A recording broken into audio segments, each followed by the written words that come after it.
Μια ζέστη, μια κρύο μας πάει φέτος, ασταμάτητα. Λιγοστά τα τζιτζίκια που ακούγονται, όμως τα υπόλοιπα έντομα ζουζουνίζουν κανονικά. Οι μύγες ζευγαρώνουν περιχαρί στο ταβάνι και που καμιά πεταλούδα επιδεικνύει τα καινούρια της φτερά στο παράθυρο. Οι άνθρωποι σιωπηλοί, μόνη τηλεόραση του γείτονα σε ένα ατέλειωτο κρεσέντο τρομοκρατικών αναλύσεων. Βάζω μουσική να τη σκεπάσει και μαζεύω βιαστικά την τσάντα μου.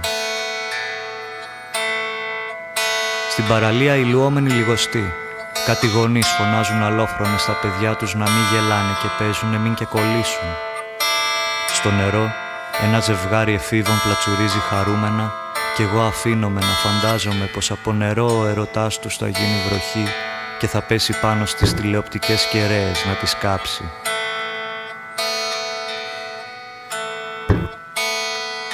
Η άμμος είναι ψηλή και μπλέκεται ανάμεσα στα δάχτυλα των ποδιών μου.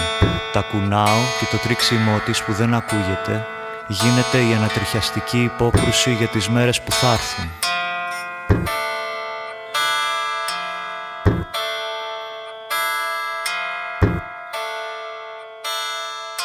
Πίσω στην πόλη. Στο περίπτερο ο κόσμος περιμένει στην ουρά για τσιγάρα, ρετσίνα και μπύρες. Ο μπροστινός μου αφηγείται πως είχε κρατήσει ένα μπουκάλι καλό κρασί να το κεράσει στο γάμο της κόρης του. Το άνοιξε χτες που ήρθε να τον επισκεφτεί μετά από μήνες γιατί νιώθει πως ο χρόνος τελειώνει. Φοράει 3 μάσκες, υδρώνει ακατάπαυστα και πασχίζει θορυβωδώς να αναπνεύσει. Κάτι μπάτσι στη γωνία τον χαζεύουν γελώντας. Οι μπότες τους είναι πιτσιλισμένες με αίμα.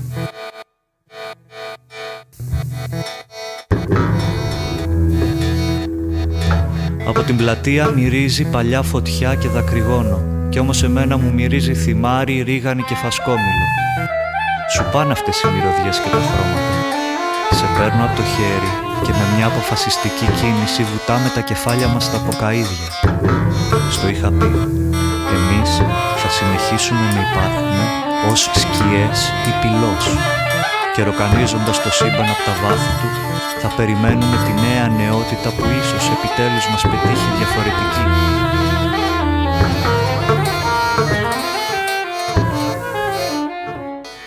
Ξέρεις, σε γενικές γραμμές χάρηκα που περάσαμε από εδώ. Είναι όμορφο το τελευταίο καλοκαίρι της ανθρωπότητας. Το πρώτο καλοκαίρι του κόσμου. Λοιπόν, γεια σας. Καλησπέρα. Στη δεύτερη εκπομπή των κλινικών περιπτώσεων. Έχουμε φιλοξενούμενο σήμερα. Νίκο, θες να πεις εσύ? Τον Οδυσσέα, Γραμματικάκη. Ή αλλιώς... Καλησπέρα. Καλησπέρα σου, Οδυσσέα. Καλησπέρα. Γεια σου, Οδυσσέα. Είναι το κατακόσμονο όνομά του Οδυσσέας Γραμματικάκης. Είναι το κοσμικό του, ναι. Υπάρχει και το καλλιτεχνικό ή δεν ξέρω. Εγώ από το καλλιτεχνικό σου έχω μάθει ξέφρενο αερόστατο. Καλησπέρα και πάλι και ως αερόστατο. Ναι. Καλησπέρα σου. Καλησπέρα. Ακούσαμε το πρώτο καλοκαίρι του κόσμου, το οποίο για κάποιο λόγο όταν μιλούσαμε τις προάλλες, για κάποιο λόγο εμένα μου είχε κολλήσει ότι είναι το τελευταίο καλοκαίρι του κόσμου. Νομίζω ότι έτσι ήταν το όνομα του τραγουδιού αυτού. Με διόρθωση μου πες ότι είναι το πρώτο καλοκαίρι του κόσμου. Είναι μια ιστορία αυτή που ακούσαμε, έτσι κάπως έχει μια αφήγηση εσύ στη φωνή, έτσι και είναι και τα λόγια δικά σου. Μου φαίνεται πως δεν είμαι εγώ στη φωνή, είναι ο Κώστας ο Δαλαμάγκας, ένας ηθοποιός, ναι. Φίλος. Ωραία. Μοιάζουν οι φωνές σας πάντως, απλά για να διορθώσω και τη Λευτέρη, μοιάζουν αρκετά. Ναι, και εγώ γι' αυτό ναι, είναι... Το έχουν μπερδέψει κι άλλοι, δεν είστε οι μόνοι. τότε. Είναι στίχη δική μου, είναι όλος ο δίσκος αυτός το πρώτο καλοκαίρι του κόσμου, γράφτηκε... Είναι το τραγούδι που έχει δώσει και το τίτλο στο δίσκο σου, να φανταστώ. Ναι. Είναι το τραγούδι που έχει δώσει τον τίτλο, όλος ο δίσκος γράφτηκε την εποχή της καραντίνας, αυτή τη σκληρή εποχή. Τον έβγαλα περίπου, τον έκλεισα μάλλον σαν ιδέα όταν τελείωσε περίπου η καραντίνα και τον έβγαλα σαν δεν ξέρω, σαν κάθαρση κιόλας από αυτό το πράγμα. Η καραντίνα σε επηρέασε ουσιαστικά ή σε φόρτισε αρνητικά, θετικά? Ναι, αρνητικά, και νομίζω ότι τους περισσότερους ανθρώπους, που είναι κάτι που στην Ελλάδα, επειδή είναι και πολύ πίσω σε αυτά τα πράγματα, δεν το έχουμε συζητήσει. Νομίζω ότι υπάρχει ένα συλλογικό τραύμα από την καραντίνα, το οποίο δεν ξέρω πώς ξεσπάει στους ανθρώπους όσο περνάει ο καιρός. Δηλαδή υπάρχει μια τρομερή αύξηση της βίας και λεκτικής και σωματικής, η οποία δεν ξέρω πόσο σχετίζεται και με αυτό. Πολύ συγγνώμη. Συνέχισε, Οδυσσέα, συγγνώμη. Τίποτα. Γνώρισα πάρα πολλούς ανθρώπους μετά τις καραντίνες, οι οποίοι μου το εξομολογήθηκαν κιόλας. Στις συναυλίες που έκανα, δηλαδή με αυτό το δίσκο, ερχόντουσαν άνθρωποι μετά κλαίγοντας, μου εξομολογούνταν πόσο δύσκολα πέρασαν, το οποίο δεν το έχουμε αντιμετωπίσει σαν κοινωνίες στη χώρα. Τα απόνερα, από ό,τι λένε και οι ειδικοί, εγώ δεν είμαι ειδικός της ψυχικής υγείας οτιδήποτε, τα απόνερα ακόμα δεν τα έχουμε δει από όλο αυτό. Πράγματι είναι πολύ φρέσκο. Ναι. Σίγουρα θα βγουνε σε κάποιες καταστάσεις, σίγουρα θα βγουνε, αλλά τώρα φαντάζομαι σε μερικούς σαν και εσένα βγήκανε καλλιτεχνικά και παραγωγικά.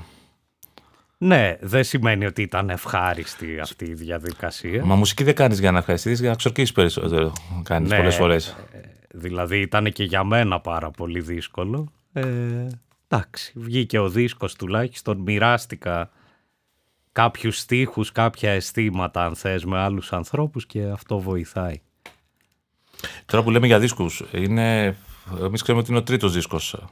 Αν δεν απατώμε. Είναι ο τρίτος τυπωμένος. Τυπωμένος, ναι. Μπορείς να μου πεις τους άλλους δύο? Ναι, ο προηγούμενος είναι η Νεκρή φύση με αυτοσχεδιασμό, και ο πρώτος είναι το Ξέφρενο αερόστατο, το ομώνυμο. Σε βινίλιο έχει βγει μόνο ο τελευταίος, οι άλλοι είναι CD. Θυμάμαι που κάναμε την κουβέντα αν θα τυπωθεί σε βινίλιο, θυμάσαι στο Messenger. Έβλεπα τα μηνύματα εδώ παλιότερα. Ναι. Όμορφα. Οδυσσέα, μπορείς να μας πεις 2 λόγια για το λόγο που αποφάσισες να ονομαστείς Ξέφρενο αερόστατο? Ναι, δεν είχε κάτι φοβερά βαθύ. Εντάξει, έστω μια αυτή τη μικρή ιστορία. Ναι, σε πάρα πολύ συντομία είχαμε ένα συγκρότημα εκεί περίπου στο 2000 με 2 πολύ καλούς φίλους, το οποίο λεγόταν Κόκκινο Μπαλόνι. Διαλύθηκε το συγκρότημα, δεν έχουν σημασία οι λόγοι τώρα. Δυστυχώς πρωτού προλάβουμε να βγάλουμε δίσκο. Εγώ λοιπόν τα κομμάτια που είχα γράψει εγώ για το συγκρότημα ήθελα να τα κοινωνήσω κάπως, και άνοιξα ένα MySpace. MySpace τότε. Ναι, MySpace, εποχές MySpace.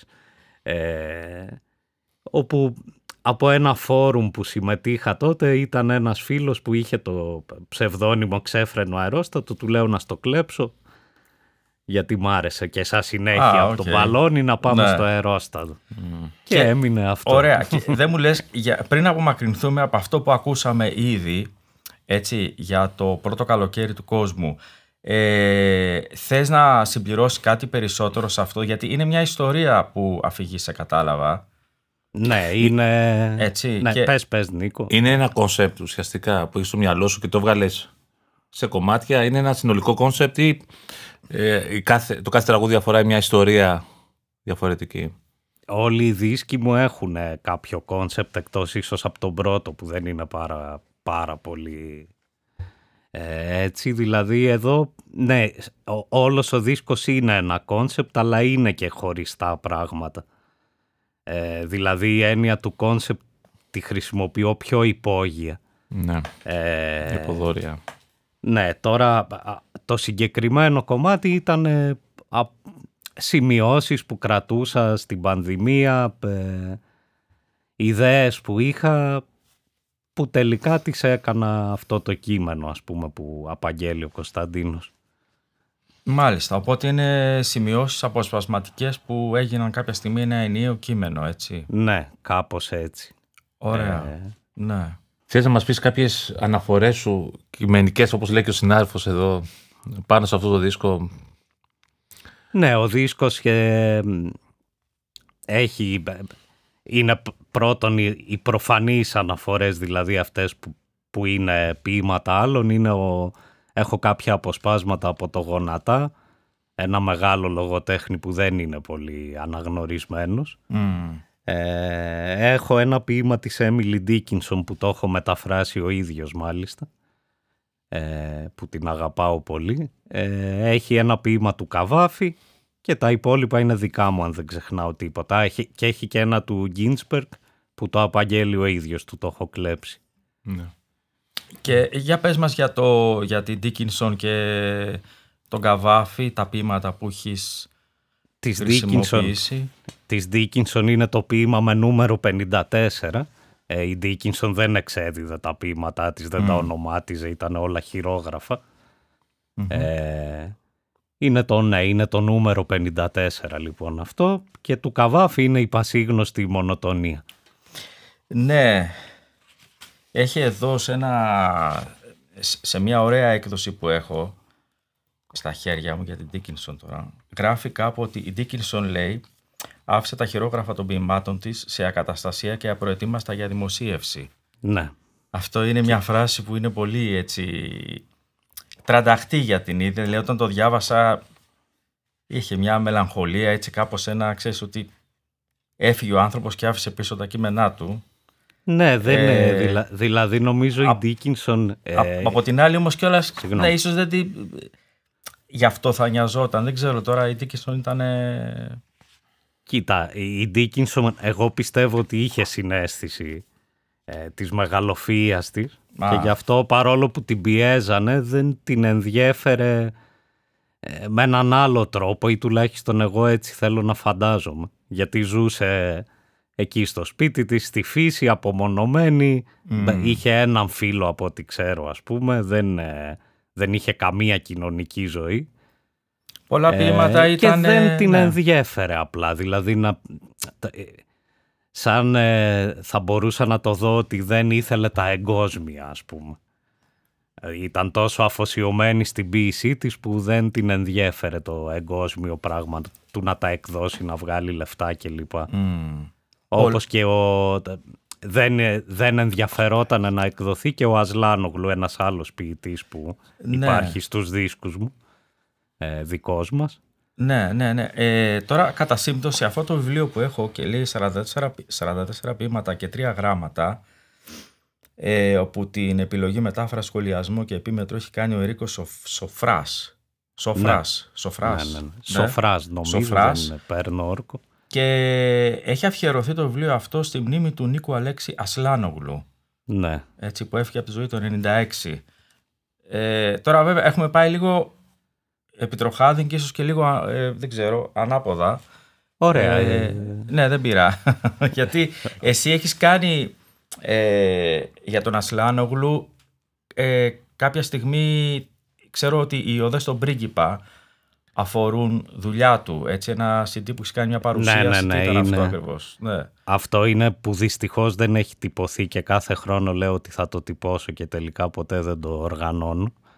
Είναι μια δουλειά που αγαπάω πάρα πολύ. Είχα πάρει 8, αν θυμάμαι καλά, ποίηματα του Νίκου Αλέξη Ασλάνογλου, τα οποία τα έπαιζα live, πρέπει να το έκανα καμιά 10 φορές, ως one man band σε ένα πολύ απαιτητικό μουσικά πράγμα, όπου είχε φτιάξει τα βίντεο η Δανάη Σύρου, η Καστικός. Μάλιστα. Και για να στο περιγράψω όσο καλύτερα μπορώ, προσπαθούσαμε να είμαι εγώ πολύ μικρός δίπλα στο βίντεο. Ναι, στο οπτικό δηλαδή ουσιαστικά. Να δίνει μια εικόνα μοναξιάς ο τρόπος που παίζω, και ήμουνα και μόνος μου με μια κιθάρα και το λούπερ. Όχι μια κιθάρα, είχα πολλά πράγματα, δηλαδή κρουστά, κιθάρα, μπάσο. Και ήσουν μόνος σου μαζί με αυτά όλα? Ναι. Εσύ έπαιζες δηλαδή? Ναι. Το οποίο αυτό, ο δίσκος ουσιαστικά είναι live ηχογράφηση αυτού του πράγματος. Μια χαρά όμορφα. Ο οποίος για την ώρα υπάρχει μόνο στο Bandcamp. Ωραία. Οδυσσέα, φτάνοντας εδώ σε αυτό το σημείο, να κάνουμε ένα πρώτο διάλειμμα. Με ένα δικό σου κομμάτι. Ακούγοντας τι?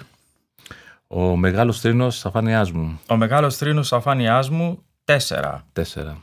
Ακριβώς. Ωραία. Ας το ακούσουμε και ας επιστρέψουμε πάλι σε λίγο.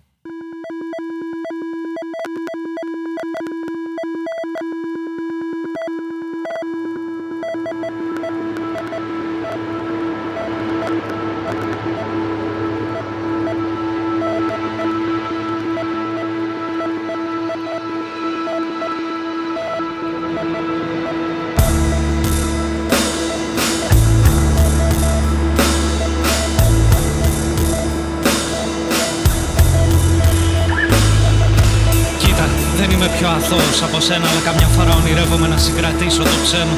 Το ψέμα που έγινε αίμα και κρύβει. Τον κρότο που κάνουν τα πόδια όπως χτυπάνε μεταξύ τους πιασμένα. Δες πως κυκλώθηκε μέσα στον γκρίζο ο κόσμος. Δες που μας προσπέρασε και σήμερα ο χρόνος. Κάπου ζωγράφισε ένα σύμφωνο από το όνομά μας.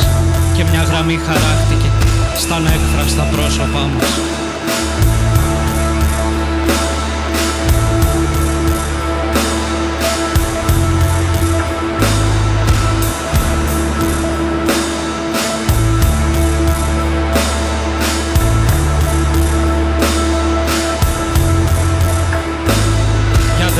Κάπου όλα αλλάζουν με μια λέξη και ένα χρώμα. Ας ταγκώσουμε το σύρμα στο πλέγμα μόλις βγάλουμε στόμα. Πάει τόσος καιρός που δεν βγήκα μια βόλτα στην πόλη. Μου λείπει κι όχι, μα αναρωτιέμαι μήπως και χάθηκε το φως που έλαβε κάτω από το μπαλκόνι. Κάτω από τα κτίρια, κάτω από την άσφαλτο. Χαμηλά στη σκέψη που έκρυψε. Πιο χαμηλά στη σκέψη που έκρυψες κι εσύ.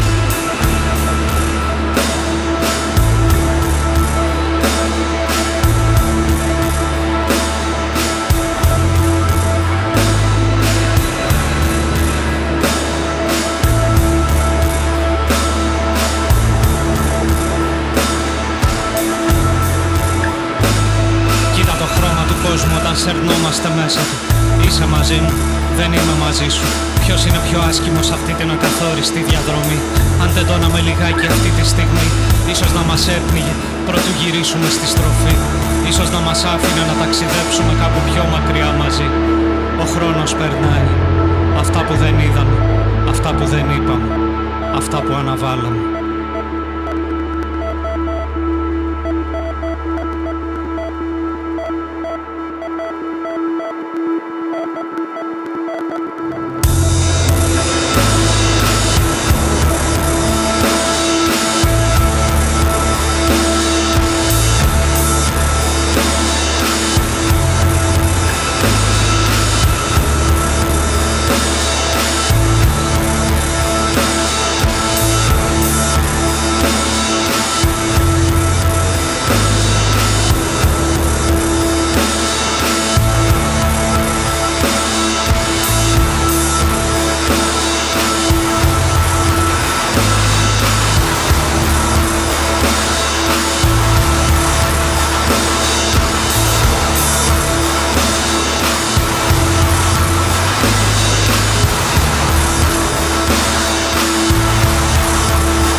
Λοιπόν, επιστρέψαμε αφού ακούσαμε τον μεγάλο θρήνο της αφάνειάς μου 4.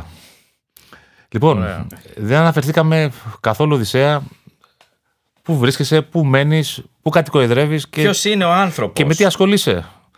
Το φέρνουμε στο δεύτερο μέρος, αλλά ποιος και πάλι ποτέ δεν είναι αργά. Κρατήσαμε τους ακροατές σε αγωνία.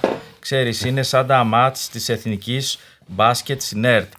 Δεν σου λένε ποια μέρα και ώρα θα παιχτεί ο επόμενος αγώνας, για να κάτσεις εκεί, ξέρεις, κολλημένος να περιμένεις να σου πούν. Λοιπόν, τώρα πες μας εσύ, λοιπόν, ποιος είσαι?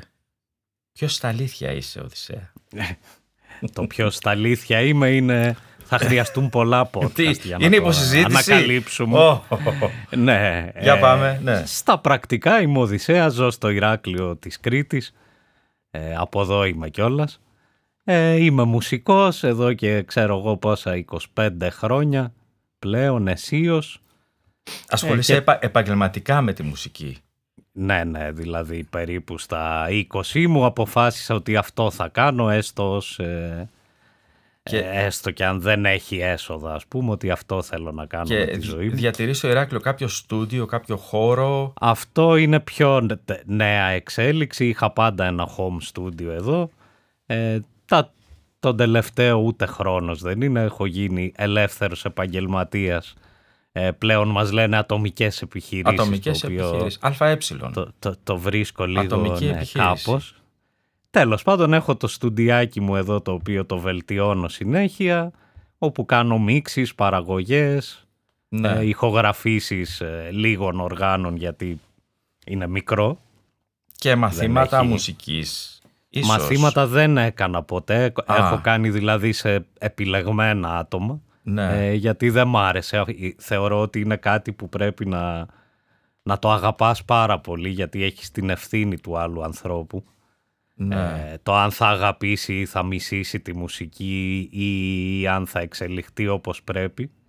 Και επειδή εγώ δεν το αγαπούσα, δεν το έκανα ποτέ. Όπως και τη φιλολογία, έχω τελειώσει και φιλολογία. Την αγαπάω, αλλά δεν θα ήθελα να τη διδάξω.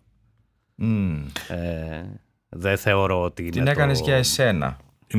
Ναι, την έκανα για μένα και εντάξει, προφανώς ξέρεις, διδασκαλία είναι και το να κάνεις μια κουβέντα με φίλους περί τέτοιων θεμάτων, είτε μουσικής είτε λογοτεχνίας είτε οτιδήποτε, αλλά το να βάζεις να αναλαμβάνεις ένα παιδί, έναν άνθρωπο, είναι άλλο πράγμα. Είναι άλλου είδους αρετή, ας πούμε, που εγώ νομίζω δεν την έχω. Εμείς εγώ σε γνώρισα βασικά προσωπικά από το Ξέφρενο Αερόστατο. Έχεις και μια ακόμα μπάντα. Καλά, το Ξέφρενο Αερόστατο είναι one man band ουσιαστικά. Είσαι μόνος σου στην ουσία. Έχεις και ακόμα μια μπάντα προσφάτως. Από ό,τι κατάλαβα εγώ είδα. Ποια είναι αυτή η μπάντα, πώς λέγεται? Εγώ γνωρίζω. Αλλά... Η μπάντα είναι πολύ καινούρια, δηλαδή έχουμε κάνει 2 live μέχρι στιγμής. Είναι με το φίλο μου τον Κώστα το Βλάχο, έναν εξαιρετικό μπασίστα, και λέγεται Αρκούδες των Αγωγών της Πολυκατοικίας. Wow. Και για να σου κάνω, δεν είναι διόρθωση ακριβώς, το Ξέφρενο Αερόστατο είναι one man, αλλά πολλές φορές στις συναυλίες έχω την τύχη να έχω μαζί μου και εκλεκτούς φίλους. Τώρα μη σου πω ονόματα, έχουν έρθει διάφοροι κατά καιρούς που παίζουμε μαζί, προσδιορίζουμε τα κομμάτια αυτές. Σε έχω δει να παίζει και μαζί και με Lost Bodies.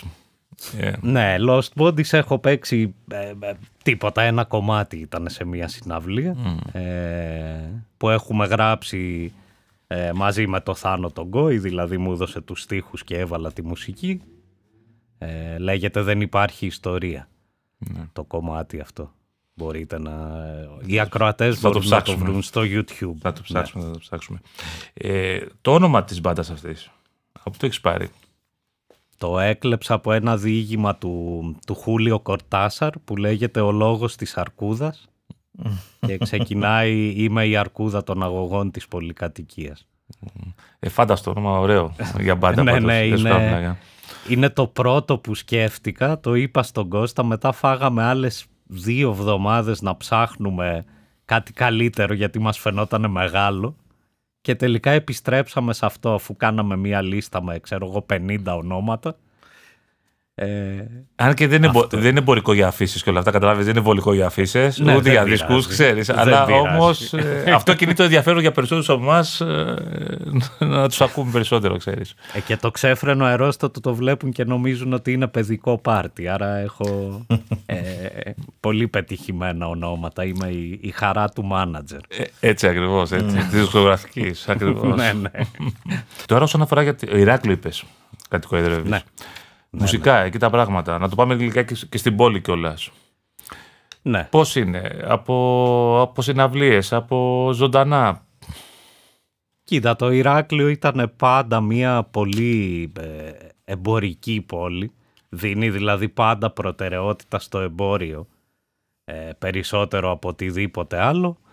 Κοίτα, χώροι, υπάρχει στο A60 ένας underground χώρος αυτοοργανωμένος που κάνει αρκετά συχνά συναυλίες. Υπάρχουν κανένα 2 μπαρ, αυτά είναι. Μουσική υπάρχουν πολλοί και εξαιρετικοί. Φυσικά η πλειοψηφία είναι στα παραδοσιακά που όμως, ναι, δεν μιλάω τώρα για τους κοιλάδες, ας πούμε, λιράριδες. Υπάρχει ένα σοβαρό κύμα μουσικών που ασχολούνται με την παράδοση με σοβαρό τρόπο, ας πούμε. Αυτό είναι η πλειοψηφία. Τώρα φυσικά υπάρχουν και οι φοιτητές, είναι μεγάλο το πανεπιστήμιο, οι οποίοι συχνά κάνουν ενδιαφέροντα πράγματα, αλλά φεύγουν. Εγώ έχω ακούσει 2 δίσκους από κριτικούς μουσικούς. Το Γιάνγκο το Χερέτη. Ναι, τον ξέρω. Με μια τσελίστρια, μου φαίνεται. Ένα λίγο. Ναι, έχει κάνει μια συνεργασία, δεν τον έχω ακούσει. Τον ξέρω το Γιάνγκο, χρόνια δεν είναι. Και τον Ξυλούρι White, ξέρεις. Ναι. Με τον drummer τον Dirty 3. Με τον Ψαρογιώργη είχαμε μία εκεί στη ΣΤΟΑ που σας είπα, κάναμε ένα πολύ ωραίο live μαζί, που παίξαμε και κάποια κομμάτια. Ο Γιώργης είναι από τους καλύτερους που έχουμε στην παράδοση. Στην παράδοση, αλλά είναι και πιο ανοιχτό, είναι πιο open-minded, να φανταστώ. Ναι, εμείς δηλαδή σκέψου κάναμε ένα τζαμάρισμα που εγώ έπαιζα σχεδόν ψυχεδέλειες. Και έβαζε ο Γιώργης αυτή την υπέροχη βαθιά φωνή, τη θεωρώ σχεδόν παγανιστική, ας πούμε. Όπως του πατέρα του, βεβαίως. Και ο πατέρας του παγανιστική είναι περισσότερο του πατέρα του. Ναι, αυτό και τώρα που είναι σε μια πιο προχωρημένη ηλικία, εντάξει, καλός ή κακός, είναι λιγάκι πιο underground, εγώ μπορώ να την πω. Ξέρεις, είναι. Αλλά ναι, με τους Ξυλούρους Γουάιτ, εμένα μου άρεσαν πάρα πολύ Ξυλούρους Γουάιτ. Δηλαδή, είναι 2 όργανα, το ένα είναι δυτικό, το άλλο είναι παραδοσιακό. Και τα ενώνουν. Κοίτα, για να στο γενικεύσω τώρα, να μην το εξειδικεύουμε, θεωρώ ότι είναι ένα απαραίτητο κομμάτι για το μέλλον αυτού που λέμε παραδοσιακή μουσική, να γίνει ένα fusion, να ανοιχτεί σε άλλους ήχους κάποια στιγμή, με σοβαρή αντιμετώπιση όμως, όχι...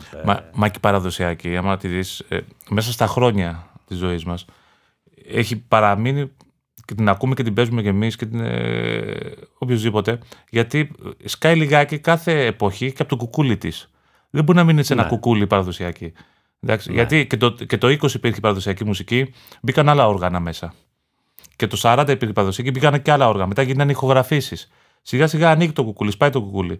Έτσι κρατιέται μέσα στον χρόνο η παραδοσιακή. Ποτέ θα κρατηθεί η παραδοσιακή να έχει την εσωστρέφεια 100%. Δεν βάζουμε τίποτα καινούριο. Το πλατιάσαμε πολύ με την παράδοση. Εντάξει, okay.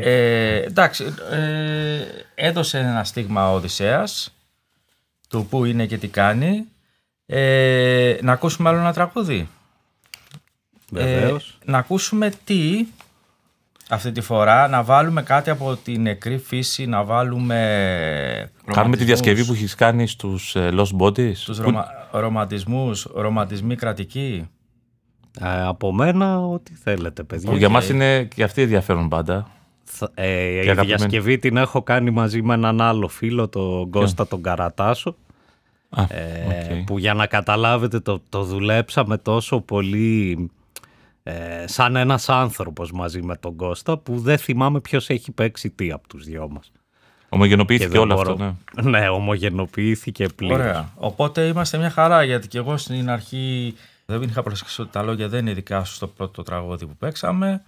Οπότε τώρα όλα δένουν στην εκπομπή, νομίζω, σιγά σιγά και...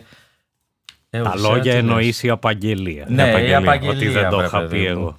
Ναι, εντάξει. Στο συγχωρούμε, Λευτέρη, στο συγχωρούμε. Ωραία, λοιπόν, πάμε για το ρομαντικούς Ρομαντισμοί κρατικοί. Τι τίτλοι είναι αυτοί, ρε φίλε? Για οργανωμένη ζωή. Lost Bodies, τα χαμένα κορμιά.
Ξανά ήρθαμε, επιστρέψαμε μετά από τους Lost Bodies με Οδυσσέα Γραμματικάκη. Διασκευή Οδυσσέα Γραμματικάκη και ο κύριος Κώστας Καρατάσος.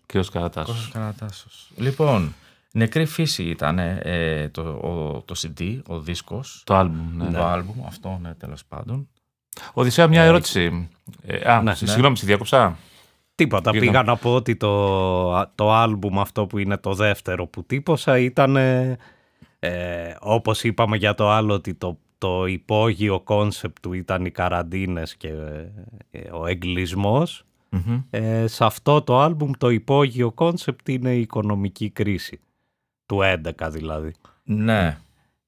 Την οποία ζούμε ακόμα βέβαια, νόμιζα ότι θα είχαμε ξεμπερδέψει. Ναι, την έχεις βάλει στο...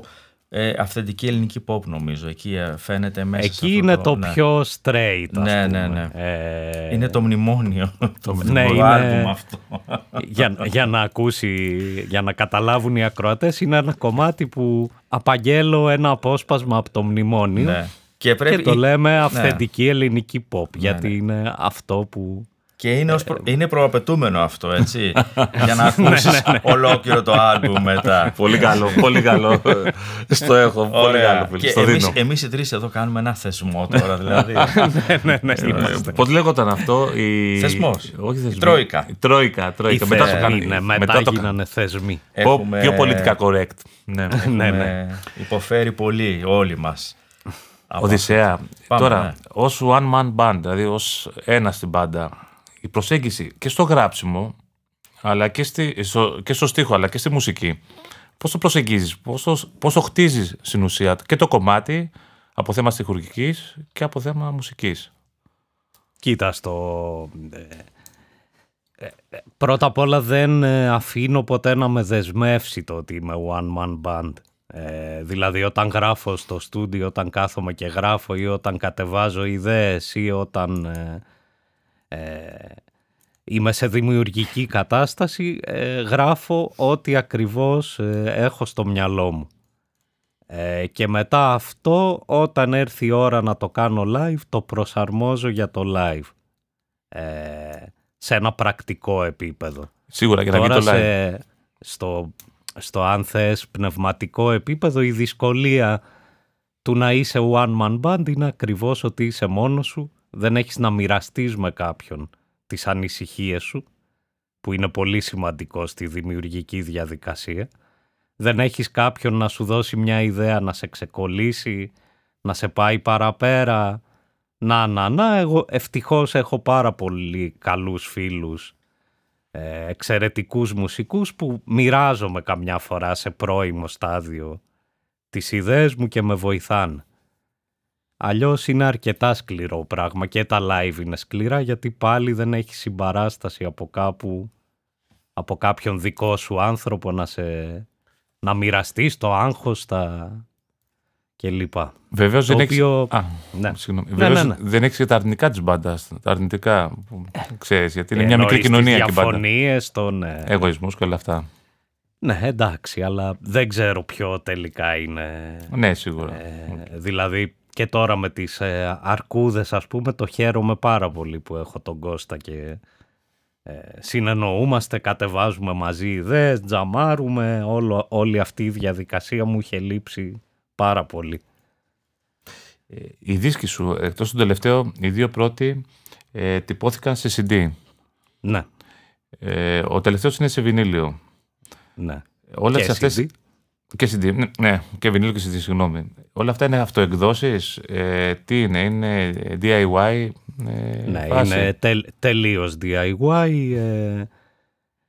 Στους πρώτους δύο με έχουν βοηθήσει στη μίξη δύο φανταστικοί ηχολήπτες, ο Τζόρτζι Μπόι και ο Πάνος ο Παπάζογλου. Ο Θεσσαλονικιός. Τον τρίτο τον έκανα, ναι. Τον τρίτο τον έκανα μόνος μου, έκανε το mastering ο Τζόρτζι Μπόι. Στους πρώτους το mastering το έχει κάνει ο Χρήστος ο Μέγας. Στους Μέγας, ναι. Τώρα δεν θα σε ρωτήσω για εταιρεία, δισκογραφική. Εντάξει, είναι αστείο να το ρωτήσω. Είναι αστείο. Κοίτα, είχα προσπαθήσει στον πρώτο δίσκο να τον στείλω σε κάποιες εταιρείες. Χωρίς να το πολύ πιστεύω, στην πορεία αποφάσισα ότι δεν με ενδιαφέρει. Δηλαδή,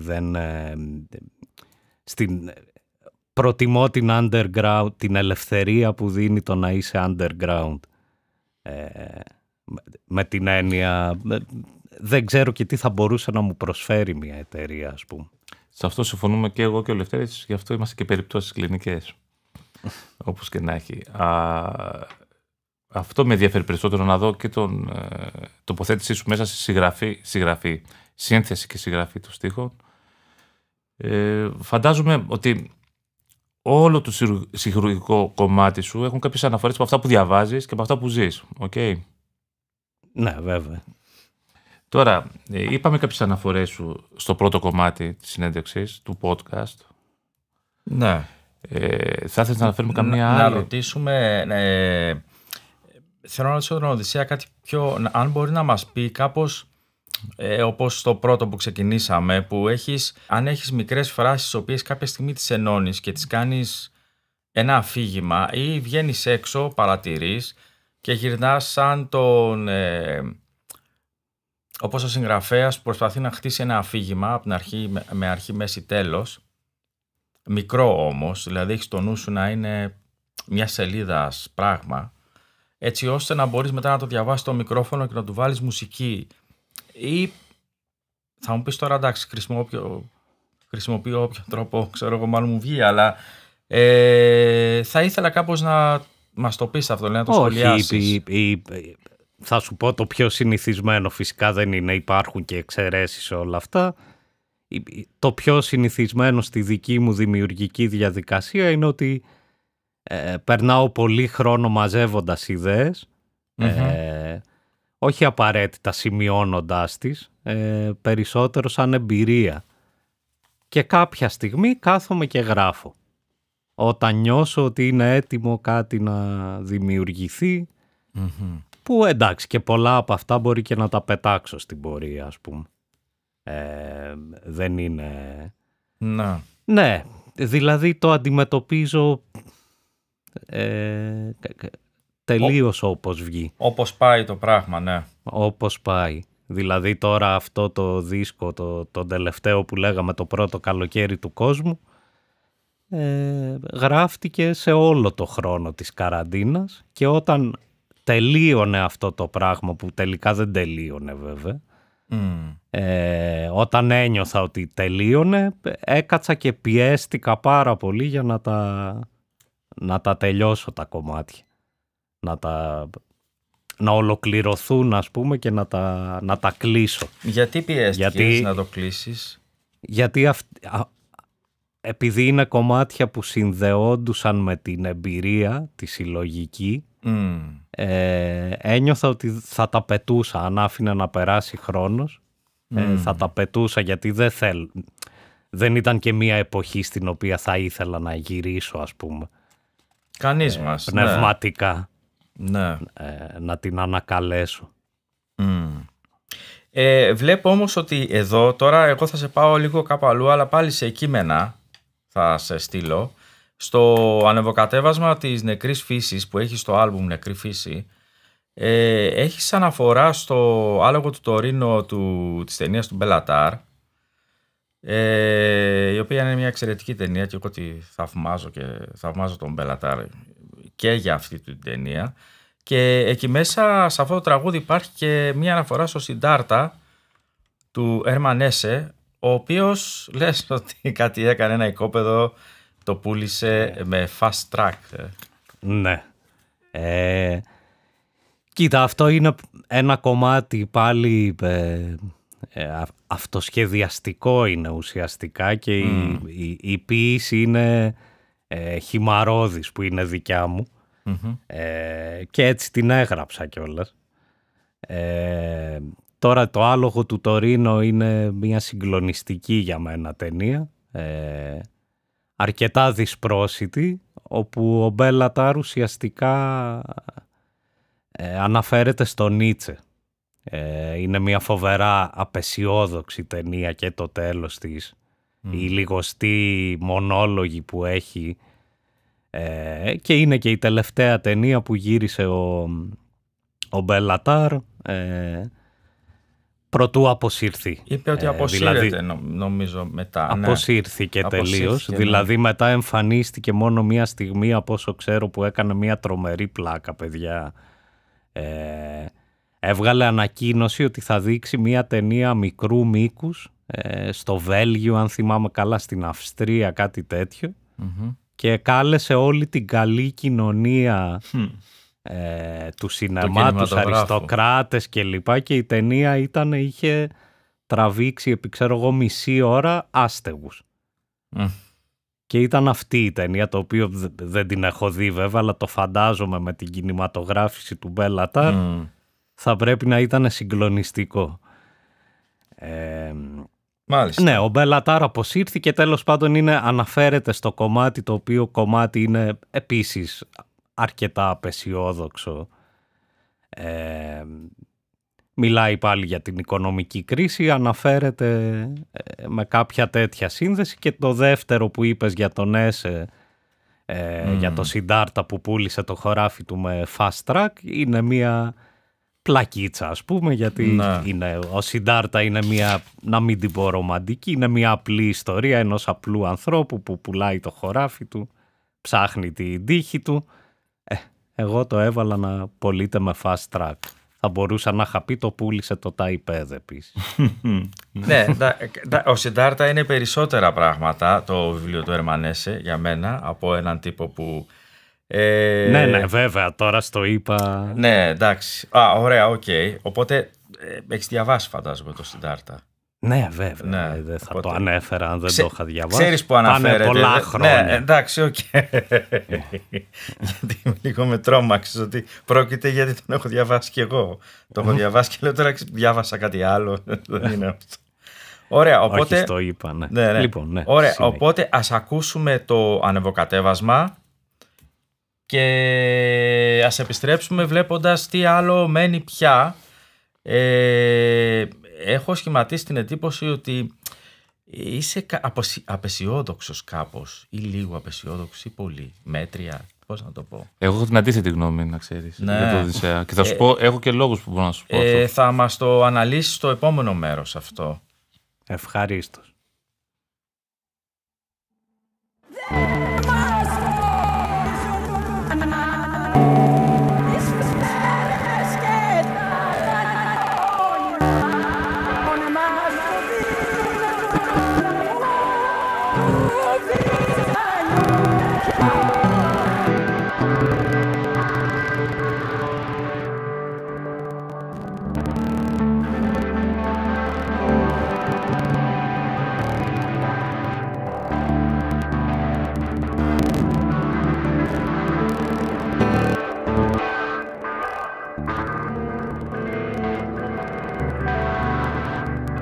Ανεβοκατέβασμα. Ο ακατάπαυστος βιασμός της μεγάλης γυραιάς πόρνης. Προχτές κατέθεσα την ψυχή μου στην τράπεζα. Το 23% αδιαφορία, με προοπτικές ανέλυξης, εξέλιξης, μετουσίωσης, στα 3 μονοπάτια. Τα 2 βλέπουν θάνατο. Εθισμός στη βία, εθισμός στο μίσος. Τηλεοπτικές ειδονές για τα εκλεκτά σαρκοβόρα. Οι 2 περιστροφές σε όλες τις πλευρές των νέων ιδεολογημάτων. Το οικονομικό σύστημα είναι αλάνθαστο. Ου μιλήσεις εναντίον του οικονομικού συστήματος. Εμπόριο πόνων, εμπόριο βυζιών, εμπόριο ξυρισμένων κεφαλιών, ασορτή με ξευγαλμένους εγκεφάλους. Ο γειτονάς μου αυτοκτόνησε με ένα χαμόγελο. Η κυβέρνηση διασκέδασε και εντυπώσεις με ένα χαμόγελο. Η μόρφωση είναι εχθρός μας. Η μόρφωση είναι εχθρός μας. Κυκλικές πορείες αυτόματης αναπαραγωγής, αυτόματης εγκατάλειψης.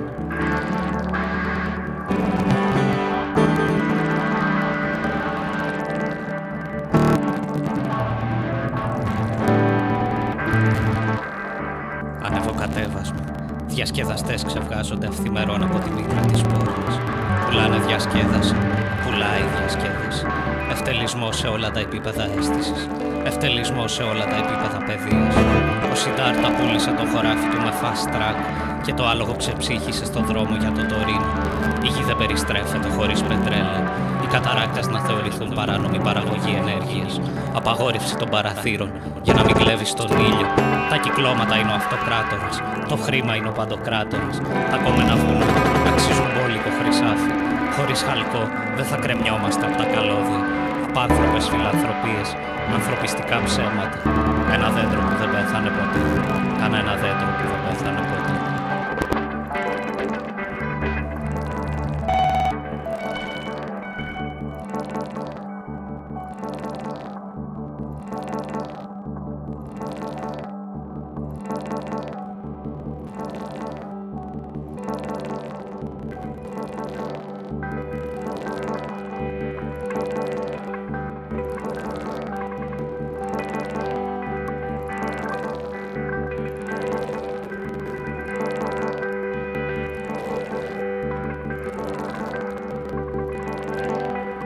Αναθαρίστε. Οι ειδήσεις σήμερα είπαν πως το τραπεζικό σύστημα έχει σωθεί. Το τραπεζικό σύστημα έχει σωθεί. Οι καλύτερες μέρες είναι κοντά. Ξαναρχίζω να μετράω 200, 500, 700, 200, 500, 700. Όταν ξαναφτάσω στα 1000, θα σβήσω τη φωτιά που κάτω καρνάψει μέσα.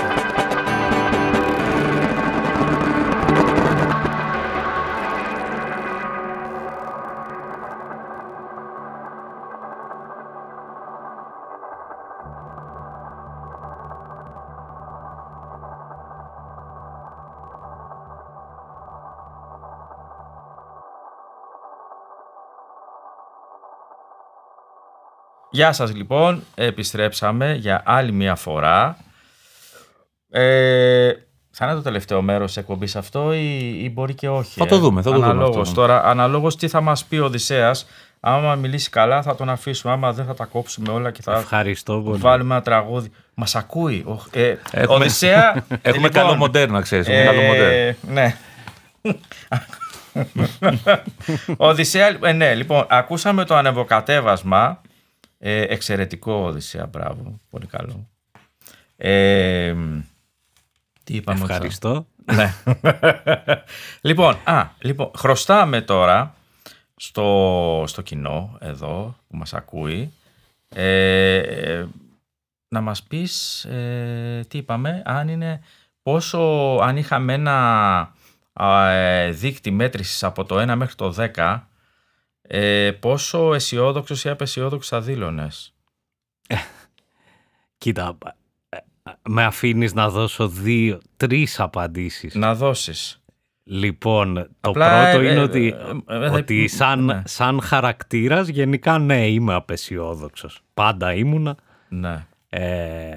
Το δεύτερο είναι ότι ρεαλιστικά στη χώρα που ζω και στον πλανήτη που ζω πια, δεν μπορώ να είμαι αισιόδοξος, δεν με αφήνουν.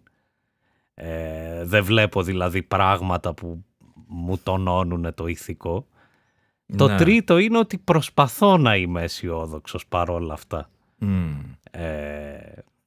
Προσπαθώ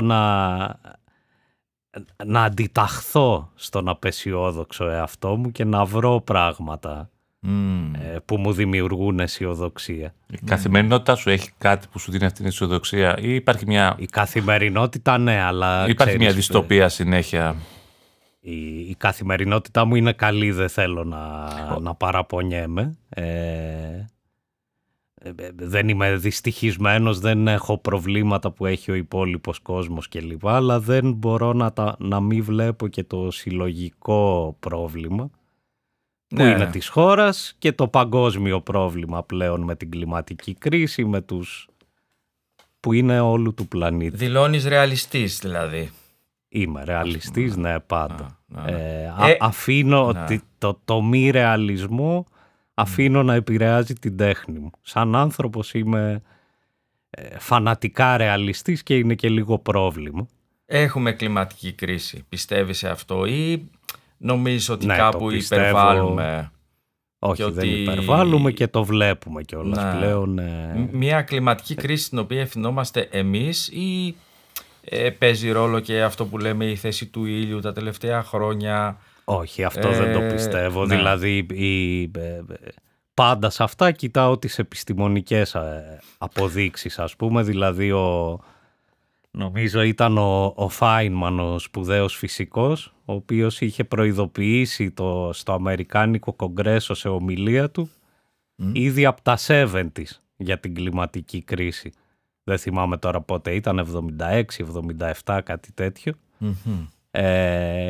Και τα νούμερα που έδωσε ο Φάινμαν έχουν πέσει μέσα. Το οποίο η ερμηνεία του ήταν χωρίς καμία μεταφυσική, χωρίς πλανητικές συγκρούσεις, μαγνητικά τέτοια, από την καθαρή φυσική, από τις εκπομπές του διοξιδίου. Δεν τον ακούσαμε και τώρα είναι... Υπάρχουν και επιστήμονες όμως που λένε ότι αυτή η κλιματική αλλαγή θεωρούν τη γη ως ένα οργανισμό που έτσι κι αλλιώς κάθε φορά καταστρέφεται, κάθε φορά αναγεννάται. Ναι, αυτό τη γη δεν θα την επηρεάσει. Παιδιά, αυτά είναι τα δικά μας χρόνια, είναι χρόνια που για τη γη δεν είναι τίποτα. Εμένα ο πόνος που μου γεννάει αυτό το πράγμα είναι ως ανθρωπιστής. Το φυσικό περιβάλλον φυσικά και 1000 χρόνια να περάσουν για να αναγεννηθεί το κλίμα δεν ενδιαφέρει τη γη, είναι τίποτα για την ηλικία της γης. Γι' αυτό λέω... τι θα περάσει ο άνθρωπος τα επόμενα χρόνια, οι επόμενες γενιές ίσως από εμάς, θα είναι πραγματικά πολύ άσχημο. Και για να σας βάλω κι άλλη απεσιοδοξία. Το βαρύναμε πολύ, λέω. Ναι. Τώρα κοίταξε, σε είπα. Λευτέρη, ξέρεις και το πιο απεσιόδοξο. Σε είπα με ρεαλιστή τώρα, κάτσε, μην το. Πού πας τώρα? Λοιπόν, πας βόλτα κάπου αλλού, για πες. Το πιο απεσιόδοξο είναι ότι ακόμα και να σταματούσαμε αύριο όλη τη δραστηριότητα της ανθρωπότητας. Είσαι από αυτούς. Ναι, θέλει η ατμόσφαιρα καμιά 150 χρόνια η κλιματική κρίση για να αντιστραφεί. Δηλαδή για 150 χρόνια θα θερμαίνεται ακόμα ο πλανήτης. Καλά πάμε. Ναι, αυτό. Είδες λοιπόν. Το βαρύναμε. Ναι. Όχι. Ο Λευτέρης φταίει. Ναι. Και επίσης πρέπει να καταγγείλω στους ακροατές ότι τα παιδιά πίνουν μπύρες. Δεν με είχαν προειδοποιήσει. Μικρόφωνα. Νεράκι είναι. Είναι ήδη μία μπύρα μπροστά από μένα. Μία μπύρα μπροστά. Ωραία. Λοιπόν, τι άλλο έχουμε να πούμε? Κοίτα, εμένα αυτό με ενδιαφέρει. Ποιο άλμπουμ άκουσες τώρα πρόσφατα? Ο πιο καλλιτέχνη, συγκρότημα, Έλληνα, ξένο? Δεν ακούω άλλους, λέξα. Ναι, είναι αυτό, ξέρεις, δεν ακούω. Εδώ σε λίγο δεν θα υπάρχει ο πλανήτης, δεν με ενδιαφέρει κανένας. Μόνο εγώ τι γράφω. Και ξέρεις, όλα τα βινίλια, όλα αυτά που πετρέλαιο φτιάχνονται, καταλαβαίνεις τι γίνεται εκεί πέρα. Τι αποτύπωμα αφήνουμε. Λοιπόν, θα σου απαντήσω αλλιώς την ερώτηση, επειδή αλήθεια δεν θυμάμαι το τελευταίο που άκουσα. Γενικά ακούω πολύ jazz. Δηλαδή το τελευταίο μπορεί να ήταν, ξέρεις, Coltrane ή κάτι τέτοιο. Όχι σύγχρονους δηλαδή. Ακούω και σύγχρονους, αλλά εντάξει, παιδεύω ακόμα τα πιο κλασικά ακούσματα. Το οποίο συνήθως δεν ακούω, γιατί το είπαμε για πλάκα, αλλά όταν είμαι σε δημιουργική περίοδο δεν ακούω μουσική με στίχους. Ή ακούω σπάνια για να μην μπερδέψω το κεφάλι μου ίσως. Μου βγαίνει υποσυνείδητα, δεν το κάνω συνειδητά.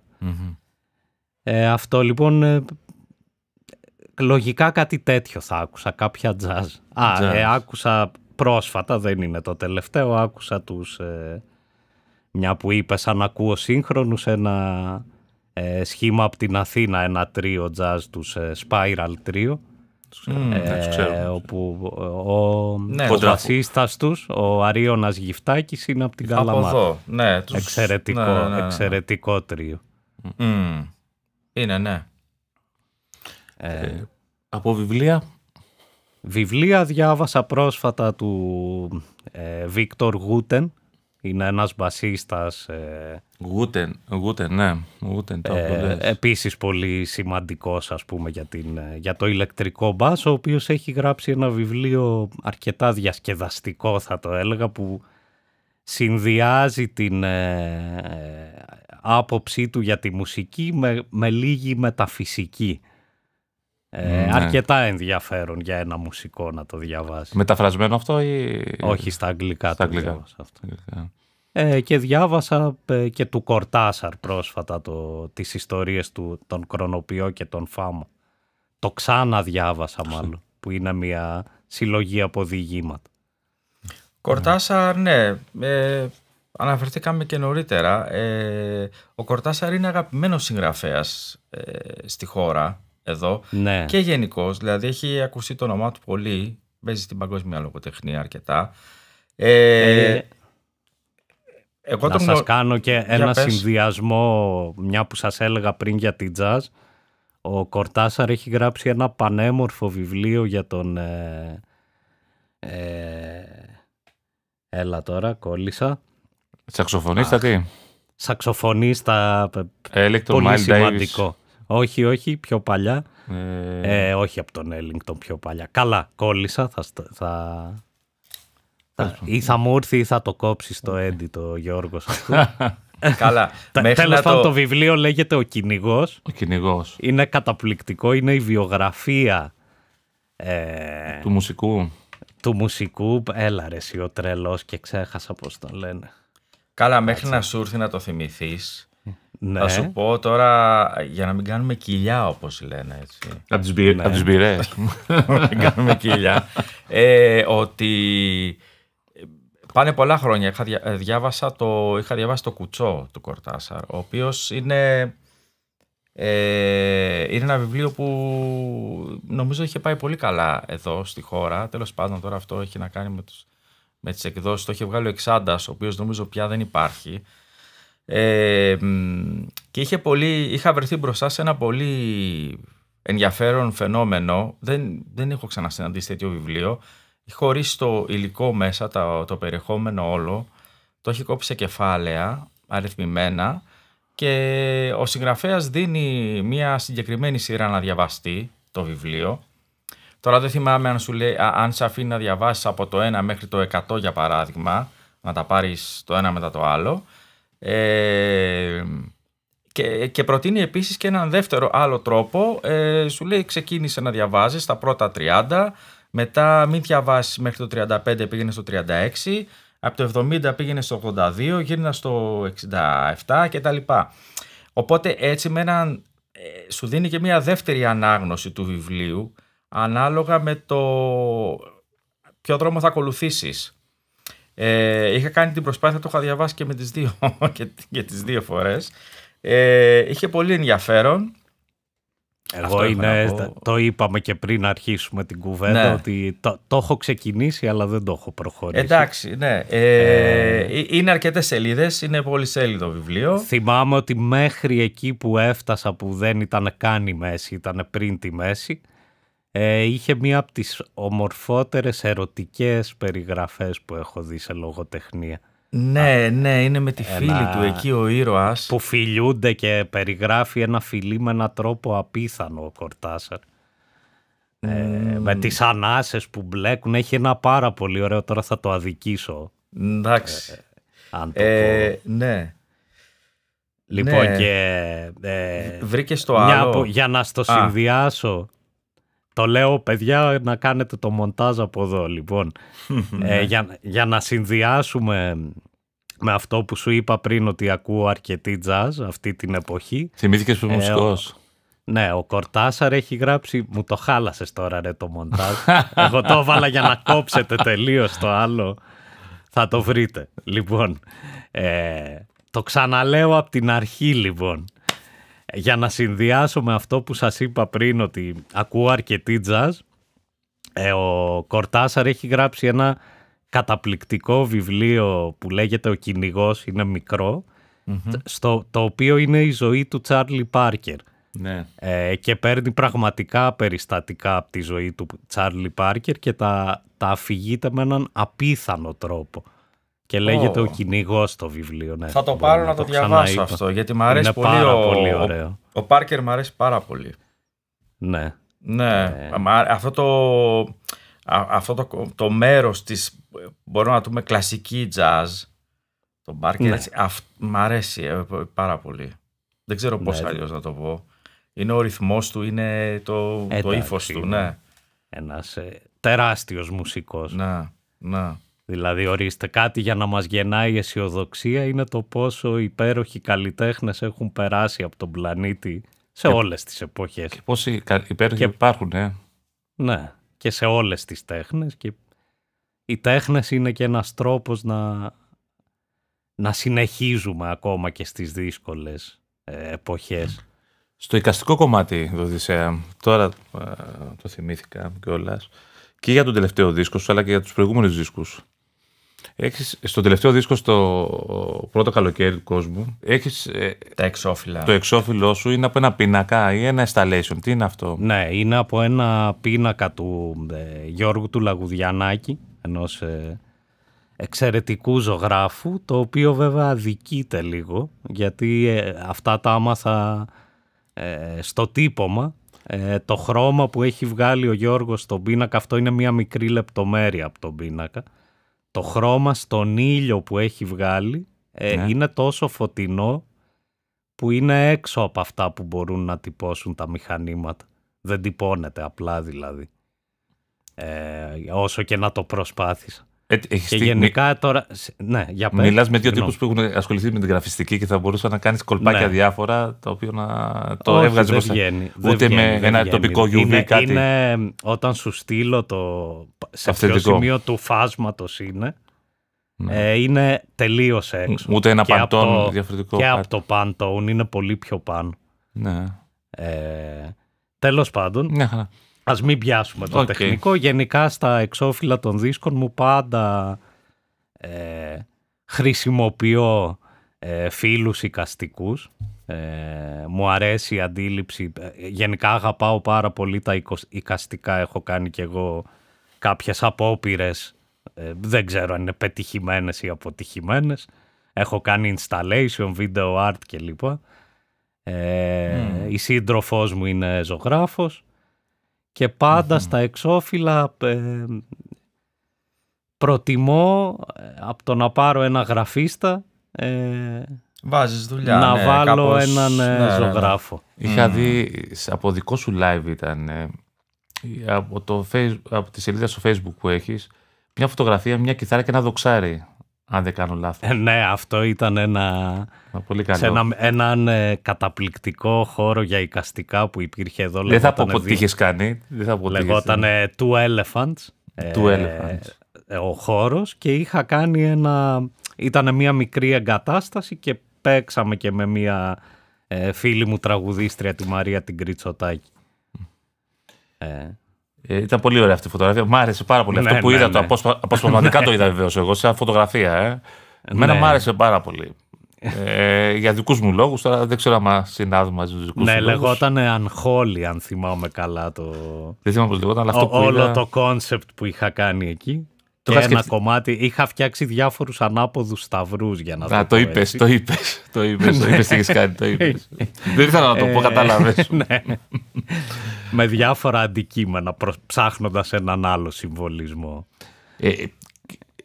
Αυτό που έχεις κάνει με την κιθάρα, το έχει κάνει και ο κιθαρίστας των Sonic Youth σε κάτι φάσεις. Που την είχε κρεμάσει από ταβάνι.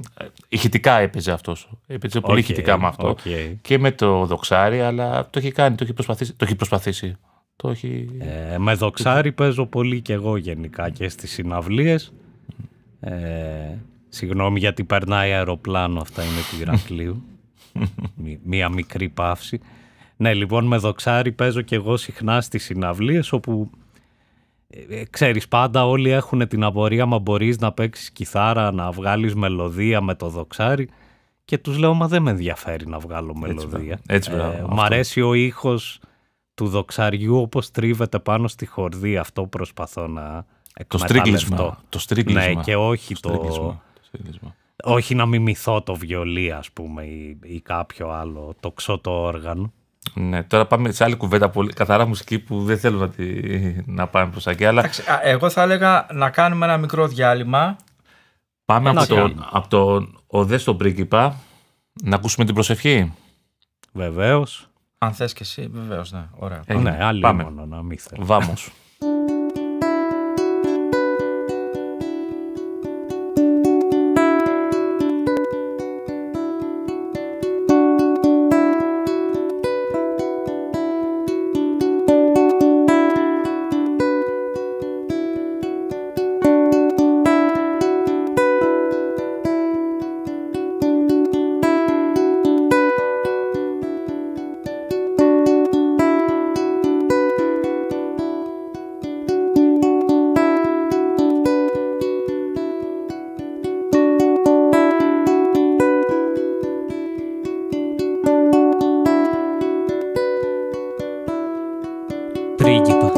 Χρειάζομαι χρήματα και άλλα χρήματα. Σε ένα κόσμο που αλλάζει αδίσταχτα. Χρειάζομαι χρήματα. Για να σε κερδίσω δεν θα φτάναν όλα τα τραγούδια της γης. Χρειάζομαι πολλά, πάρα πολλά μπορώ να σου πω.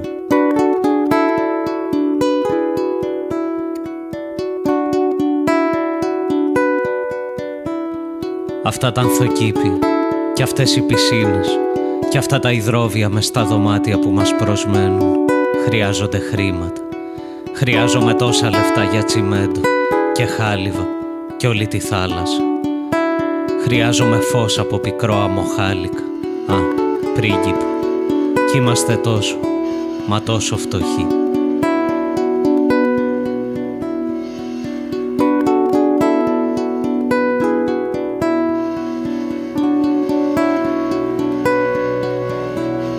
Χρειάζομαι χρήματα, να γεννηθώ σαν και σένα απαράλλαχτος. Το ήρεμο γαλάζιο τοπίο στα μάτια σου χρειάζεται χρήματα. Τα μισάνυχτα χείλη σου και το άσκευτο ανάβλης μου, η ανώφελη άγνοια χρειάζεται χρήματα να παγιωθεί.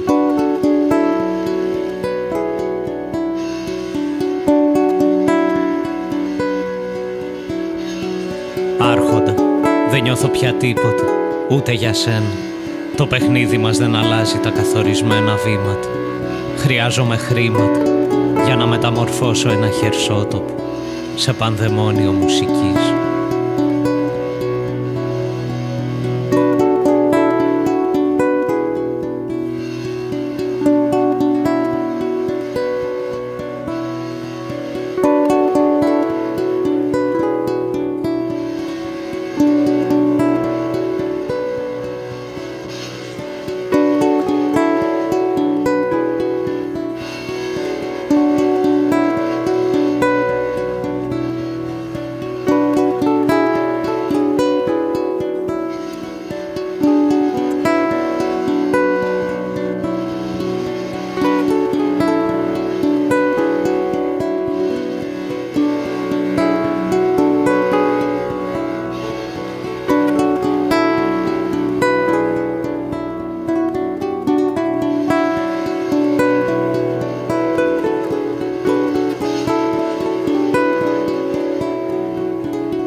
Επιστρέψαμε.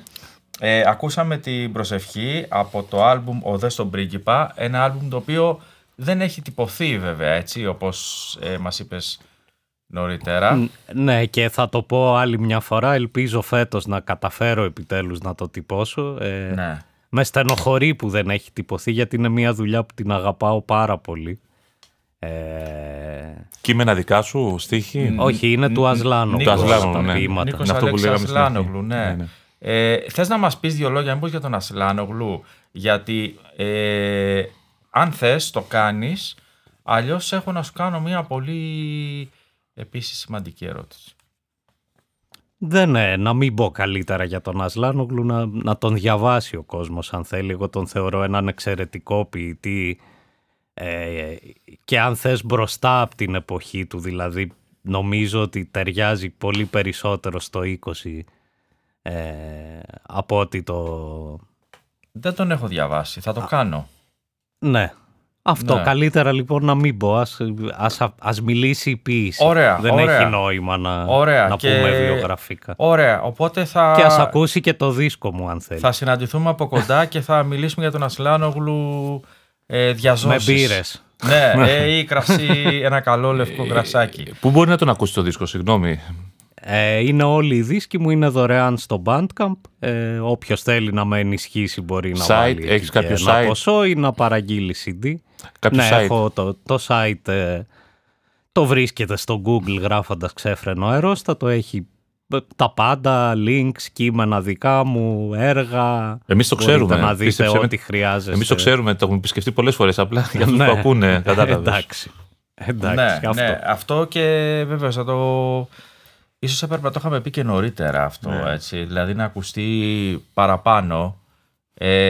Θα το βάλουμε και στο τέλος, στο κλείσιμο της εκπομπής. Γενικά να ξέρει ο κόσμος ότι με βρίσκει πολύ εύκολα, απαντάω σε όλα τα mail, δεν οτιδήποτε θέλει κάποιος, του γεννηθεί απορία, θέλει να με, εμείς όταν πήραμε να με πείσει ότι πρέπει να είμαι αισιόδοξος, είναι ευπρόσδεκτο. Όταν πήραμε να επικοινωνήσουμε μαζί σου για να κλείσουμε τη συνέντευξη, κάποιο δελτίο τύπου, κάποια γραμματέας μου απάντησε, κάτι τέτοιο. Ναι, βεβαίως. Μας έστειλε στις Βρυξέλλες, βγήκε μια φωνή, μιλούσε αγγλικά στην αρχή. Λοιπόν, να ρωτήσω τώρα κάτι άλλο. πριν λέγατε για δοξάρια και διάφορους ήχους και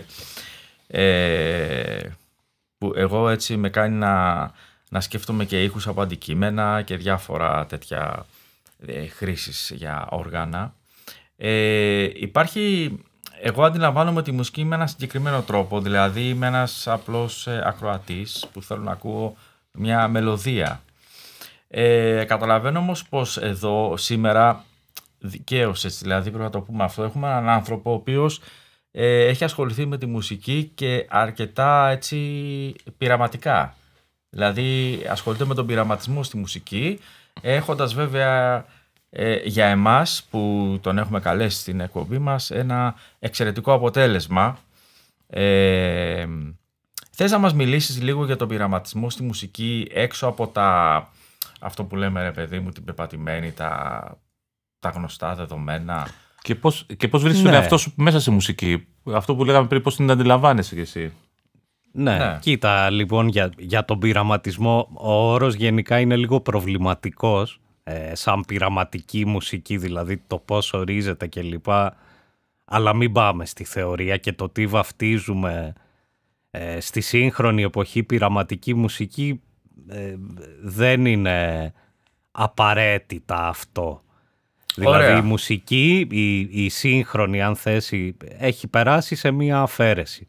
Δεν σημαίνει ότι είναι πείραμα, είναι όπως η ζωγραφική πέρασε κάποια εποχή σε πιο abstract, σε πιο αφαιρετικά σχήματα, έτσι και η μουσική εξελίσσεται, έχει τη φυσική της εξέλιξη. Ο πειραματισμός, εκεί που συμφωνώ στην έννοια, είναι πειραματισμός με τους ήχους, είναι ένα παιχνίδι με τους ήχους.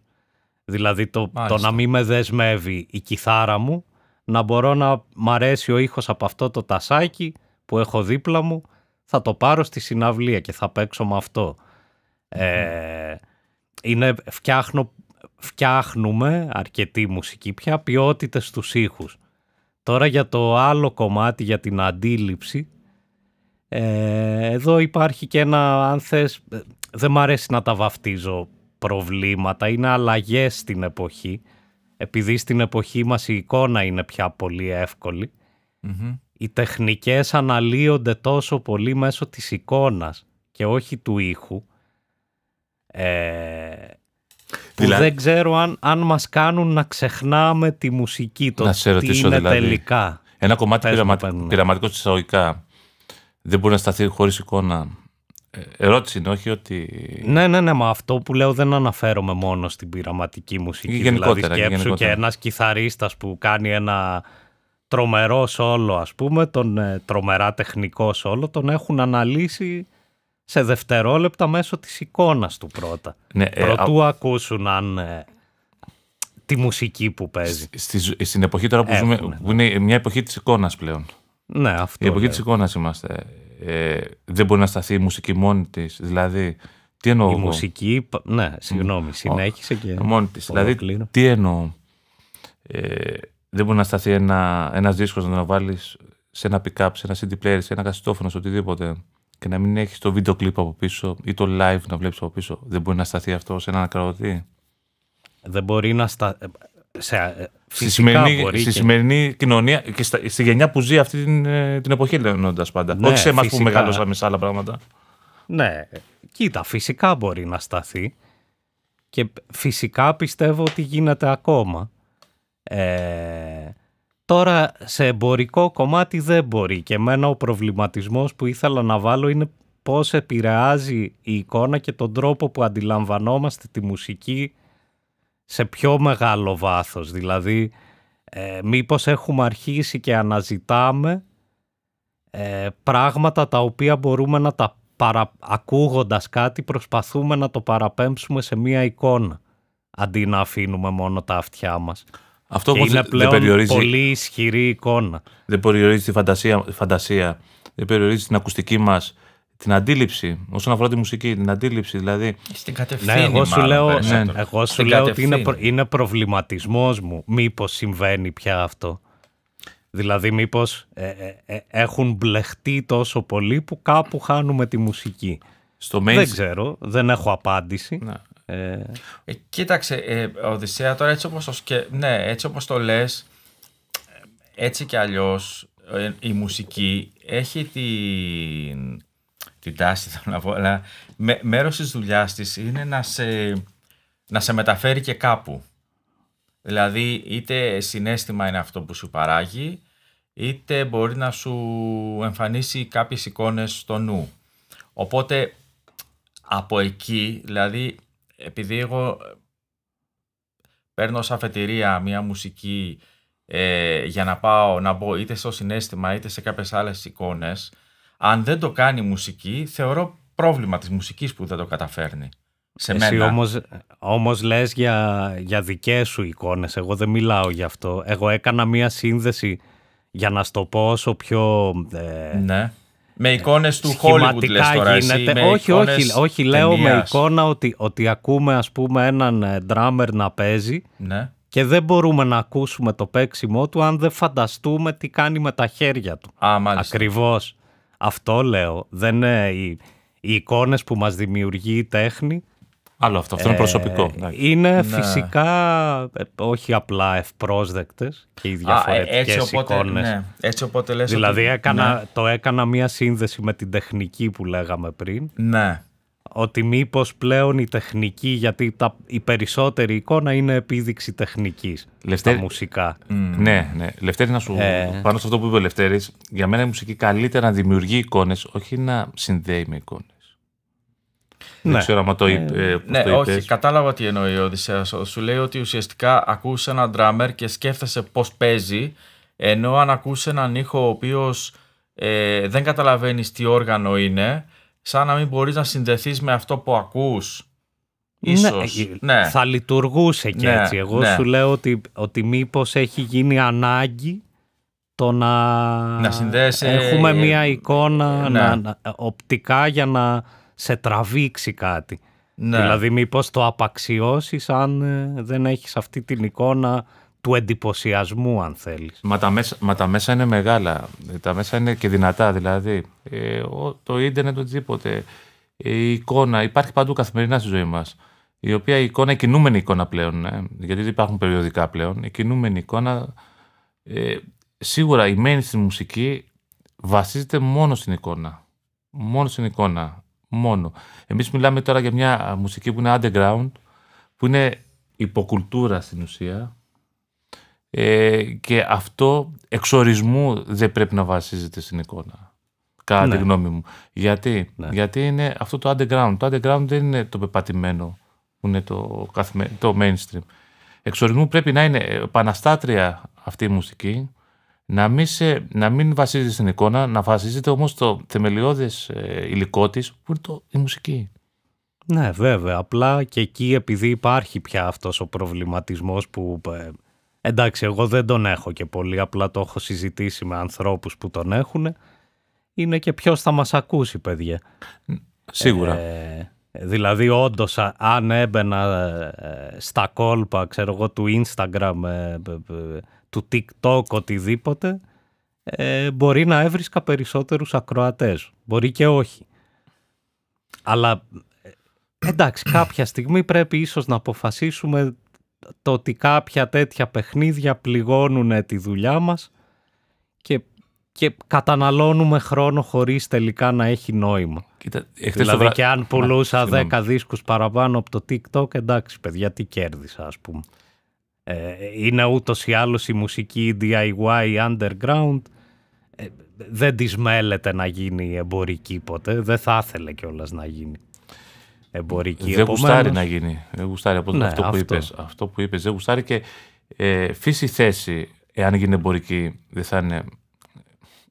Πώς να το πω τώρα, θα είναι λίγο περίεργο αυτό. Δεν θα είναι ωραία. Να σου πω. Δεν θα είναι το αυθόρμητο. Είναι παράξενο, μα δεν... Και γι' αυτό δεν γίνεται κιόλα. Αυτό είχαμε και στην πρώτη συνέντευξη που είχαμε κάνει με τον Γιώργο εδώ στο στούντιο που γράφουμε. Είχαμε πει και για πολλά συγκροτήματα που φέρνει εδώ που είναι underground και έχουν διαμάντια. Διαμάντια, πραγματικά διαμάντια. Καμία σχέση με το... Η σκηνή στην Ελλάδα είναι πολύ δυνατή και δεν... Εντάξει, υπάρχει ένας κύκλος, ας πούμε, που την ψάχνει, που μαθαίνει πράγματα κλπ. Ευτυχώς. Εκτός από το τεχνικό θέμα, και πλέον υπάρχει και παιχτικά είναι καλύτερα τα παιδιά, αλλά και το τεχνικό κομμάτι, δηλαδή η ηχοληψία, η μίξη, οτιδήποτε που ασχολείσαι με αυτά είναι παρασάγκας από το 70, 80 και 90. Ναι, βέβαια, γιατί εντάξει έχουν γίνει όλα πιο εύκολα. Έχει γίνει τεχνολογικά άλματα ουσιαστικά και... Ναι, και υπάρχουν πια και παιδιά όπως ο Γιώργος εκεί που βοηθάνε τις μπάντες, μπορούν είναι αυτό που λέμε support your local bands. Ναι.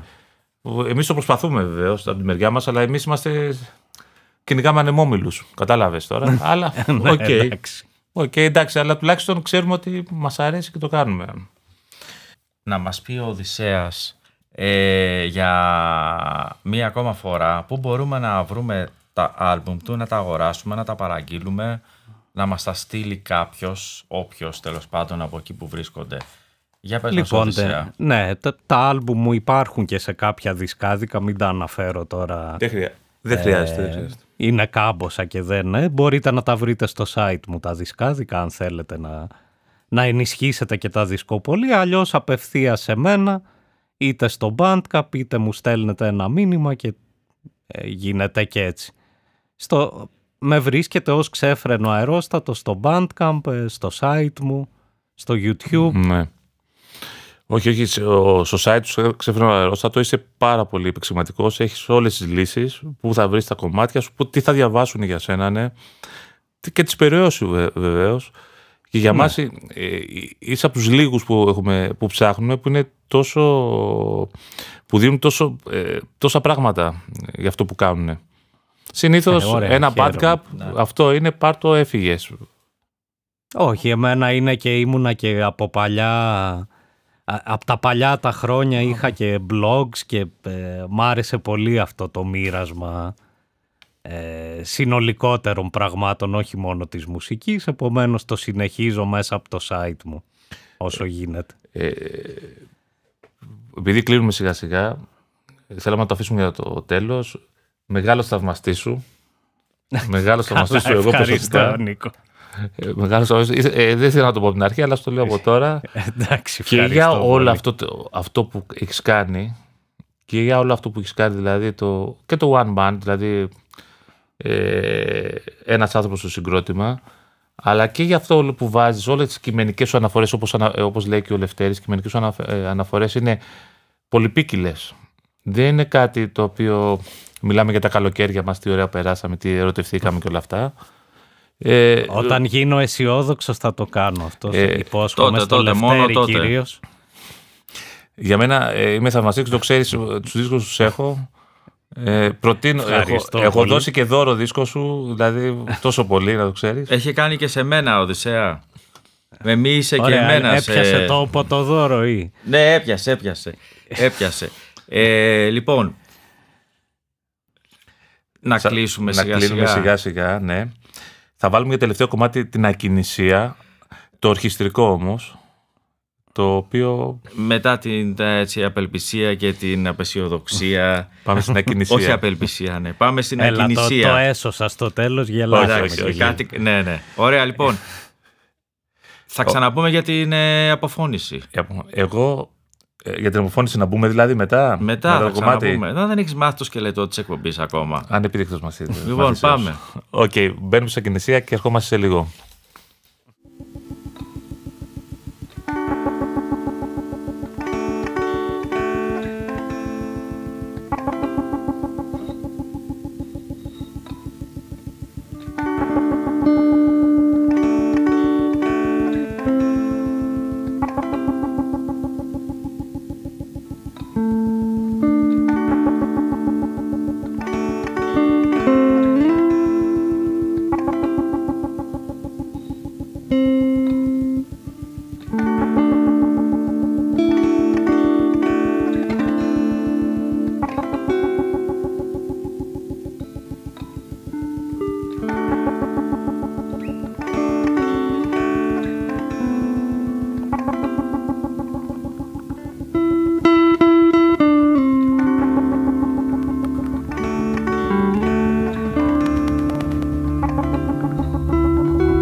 Λοιπόν, Οδυσσέα, ευχαριστούμε πάρα πολύ. Σε αυτή την, και εγώ ευχαριστώ πολύ, παιδιά. Την εκπομπή που είχαμε μαζί σου. Σ' αγαπάμε, σε θαυμάζουμε, μας αρέσει η μουσική σου. Να είστε καλά. Ο τρόπος που γράφεις. Σε περιμένουμε να έρθεις στη μικρή μας πόλη. Βέβαια έχουμε πει ότι είμαστε πρωτεύουσα, έχουμε πει εμείς. Εσύ το έχεις πει, εγώ δεν έχω πει τίποτα. Ναι, εντάξει. Λοιπόν, αυτά. Οδυσσέα. Η μικρή σας πόλη έχει εξαιρετικό παγωτό. Είμαστε μια χαρά. Ένας λόγος να την ξαναεπισκεφτώ. Τι θα πω συγκεκριμένα ονόματα. Μελλοντικά σχέδια, άμεσα μελλοντικά σχέδια, Οδυσσέα. Θα συνεχίσω.